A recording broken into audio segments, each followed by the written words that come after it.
We're back on our new Maverick quest to find out what makes, creates, and sustains peak performance. And we're talking once again to the leader in the field, top researcher, Dr. Harung. And we're going to dive right in to find out. I've been thinking about what you said last time about higher brain development. Higher mind-brain development is the active ingredient. That's what we need to sustain this level of peak performance. You've done a lot of research. And a lot of people have some ideas on what creates that. Tell me, from what you've seen, what works and what doesn't work? Well, this is a very interesting field, and I think there are some illusions there. If you take education, of course, but it's very important for giving you task knowledge. Like if you want to be a dentist, you have to know dentistry, or if you want to be an accountant, you have to know accounting. But the question is, does it really affect your general level of performance? And what research shows, and this is extensive research, that the number of years of education explains only 1% of your performance. 1%. All those years we paying our dues in school, and it produces 1%. Yes. So that means if you, say, are applying for a job where you need to have a high school, and then somebody comes along with a bachelor degree, the one with the bachelor degree will, on the average, perform 1% higher than the one with the high school degree. That's amazing to me. There's another thing people are talking about now, that if you want to get really good in something, there's the 10,000 hour rule.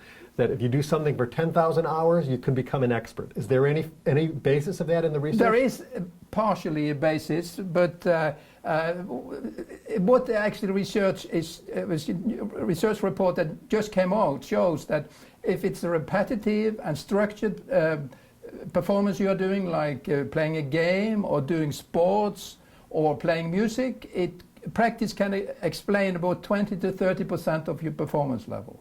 But if you are a professional, like a CEO, it explains practice only 1% of your performance level. Okay, so let me get this straight. We're saying that education is only about 1%. You're talking about practice and hard work and discipline, which people cite all the time, is only about 1% in certain, like, for example, high-functioning CEOs. So where's the other 98% coming from? I mean... Well, can I just finish what I was saying? Because if you can look into age, once you passed about 20, 25, age has no influence on performance. Work experience explains 3% of your performance level. And another very important area, but it's not really that important it seems, is incentives. And what we find in incentives, that if it's a very simple manual work, like painting a wall or something like that, then incentive programs works. But if you are a professional, then it actually could be detrimental, because people performing on a high level are intrinsically motivated. They want to do something meaningful, to have fun, whereas if you are focusing on the money aspect, you are stimulating extrinsic motivation, and that is not related to high performance. So you're saying that stimulates extrinsic, and we're going after this intrinsic level of high performance, these highly motivated people who have a deep desire to manifest something great in the world. Exactly. And with that, we're saying education doesn't matter, age doesn't matter, motivation or incentives don't matter. And so we're going back to, once again, the key. Tell me the key, your active ingredient comes back. Well, what our research indicates, and other people's research also, is that this mind-brain development, the degree of refinement and sophistication, you could say, of your brain and your mind is the important factor. And this is well known in science, that we are only using a very small percentage of our mental potential. So simply what we are saying is that if we use more of that potential that we're all born with. We all have the same brain. It just has to function in a more refined way. If you can accomplish that, whatever you do, you are going to be performing on a higher level. So I guess we're going to keep people on the edge of their seats here, trying to find out how we're going to get this higher level of mind-brain integration. But I think we've gotten clear in this episode what works and what doesn't work.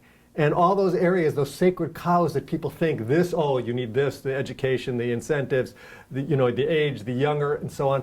I mean, what we're really talking about here is something that's unseen, kind of hidden. It's out of people's radar.